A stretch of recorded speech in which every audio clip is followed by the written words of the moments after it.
बस।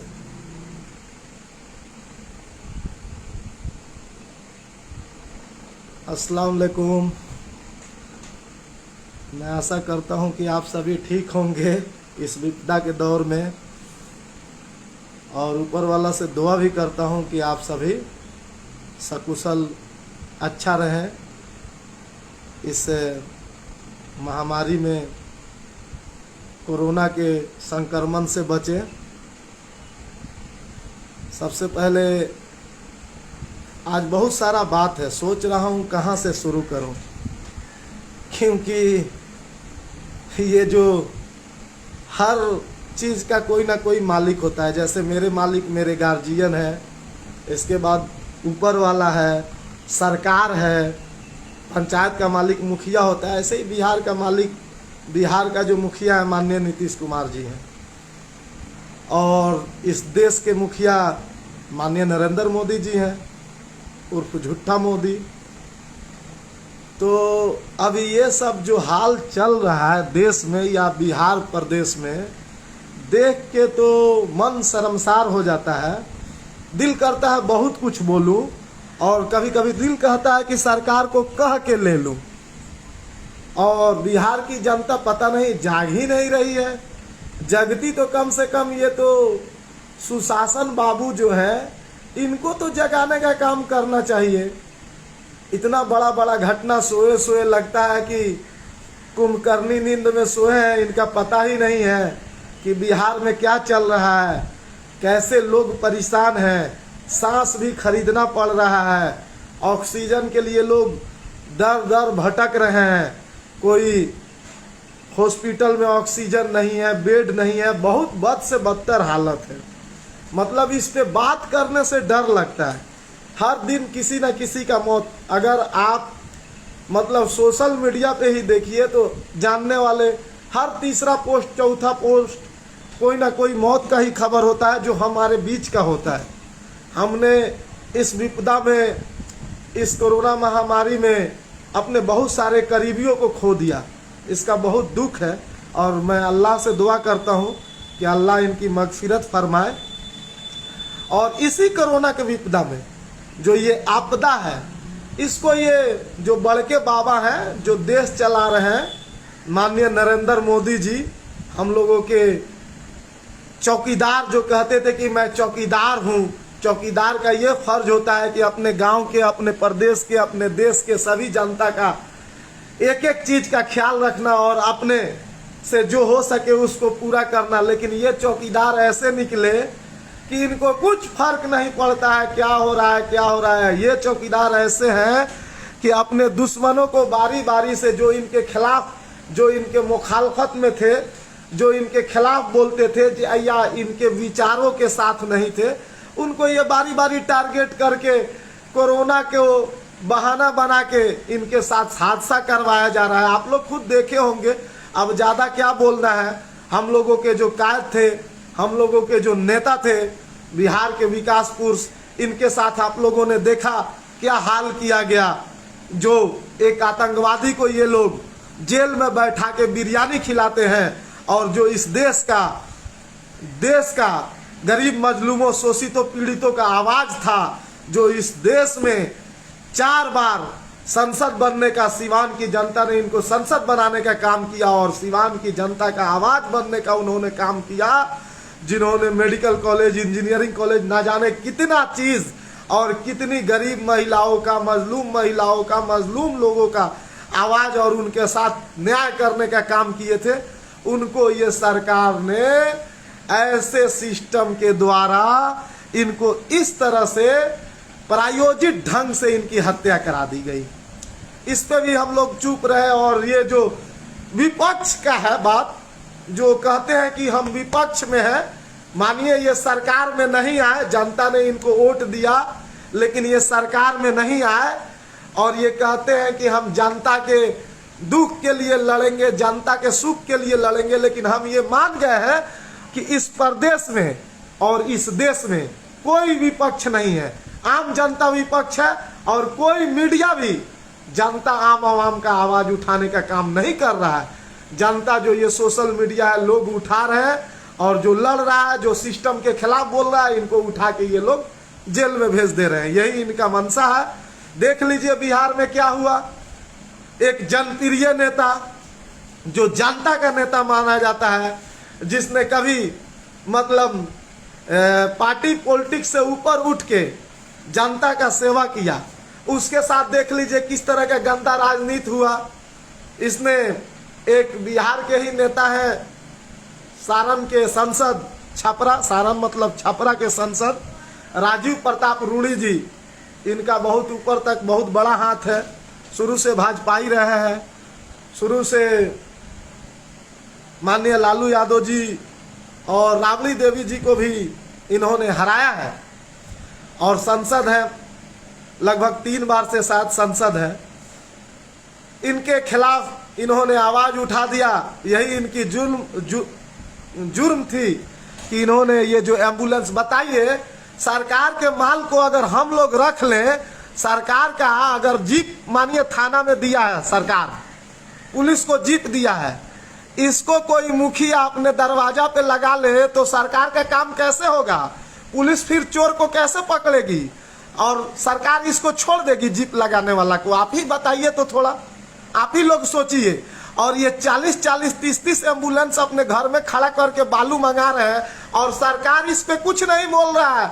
स्वास्थ्य मंत्री माननीय मंगल पांडे जी बगल के ही रहने वाले हैं सिवान के, वो अपना जुबान तक नहीं खोले हैं, लगता है गूंगे हो गए हैं, लग रहा है मुंह में दही पड़ गया है, कुछ नहीं बोले। और विपक्ष के नेता तो माशाअल्लाह, छोटे मियाँ तो छोटे मियाँ, बड़े मियाँ सुभान अल्लाह। राहुल गांधी जी भी वैसे ही हैं और हम लोग के युवा तुर्क तेजस्वी यादव जी भी वही हैं। किसी ने भी आवाज उठाने का काम नहीं किया और एक बिहार का लाल जनप्रिय नेता को एक साजिश के तहत, जो समाज सेवा कर रहा था, जो पल पल लोगों की मदद कर रहा था, कभी हॉस्पिटल जाता था, कभी ऑक्सीजन देता था, कभी दवाई का व्यवस्था करता था, कभी लोगों को पैसे से मदद करता था, रात को सोता नहीं था, दिन को चैन से रहता नहीं था। लेकिन इसको भी सरकार को इतनी मिर्ची लगी और विपक्ष को भी मिर्ची लगी, क्योंकि विपक्ष भी इनके पक्ष में नहीं आया। आप सोचिए, आज मैं लड़ रहा हूं अगर समाज के लिए, अगर मेरे साथ कुछ हो जाता है और समाज रोड पे नहीं आता है, समाज मेरे लिए संघर्ष नहीं करता है, तो फिर कोई राजा बनेगा या फिर कोई पप्पू बनेगा? क्या कोई नहीं बनेगा। और कोई आपके लिए फिर लड़ेगा नहीं, जुबान नहीं खोलेगा। ये जान जाइए कि जालिम के खिलाफ अगर जुबान नहीं खोल रहे हैं तो ये भी एक तरह का गुनाह है और जुल्म है।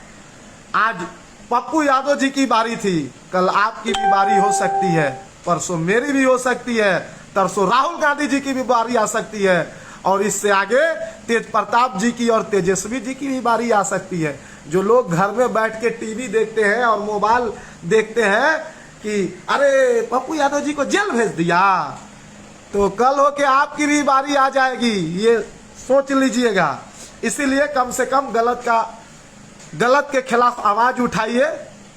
अब रही बात अपने क्षेत्र की, करूंगा, ये तो देश और प्रदेश की बात मैं कर लिया।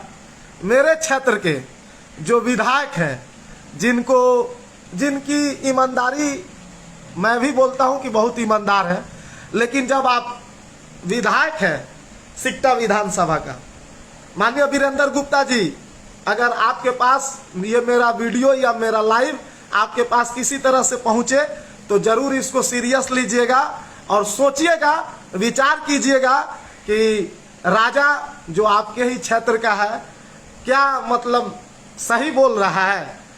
आप इस विपदा के समय में पता नहीं कहां कहां घूम रहे हैं, सिकटा विधानसभा शायद बड़ा है इसीलिए मेरा नजर नहीं पड़ा आप पे, लेकिन एक दिन भी जिस पंचायत से आप हैं, आप तो बाहर के हैं लेकिन हमारे ही पंचायत में आपका कार्यालय है और आप रहते हैं, इस पंचायत में आपने इस विपदा के दौर में, कोरोना महामारी के दौर में एक बार भी कम से कम पीएससी वाले को कह के सैनिटाइज करवा दिए होते मार्केट, मोहल्ला, दुकान, लेकिन एक बार भी ब्लीचिंग पाउडर तक नहीं हुआ, ना मुखिया के द्वारा ना विधायक के प्रपोजल पे। ये बहुत ही दुखद बात है, ये बहुत दुख की बात है, क्योंकि हम आपके विरोध में थे लेकिन हम आपकी ईमानदारी के कायल हैं।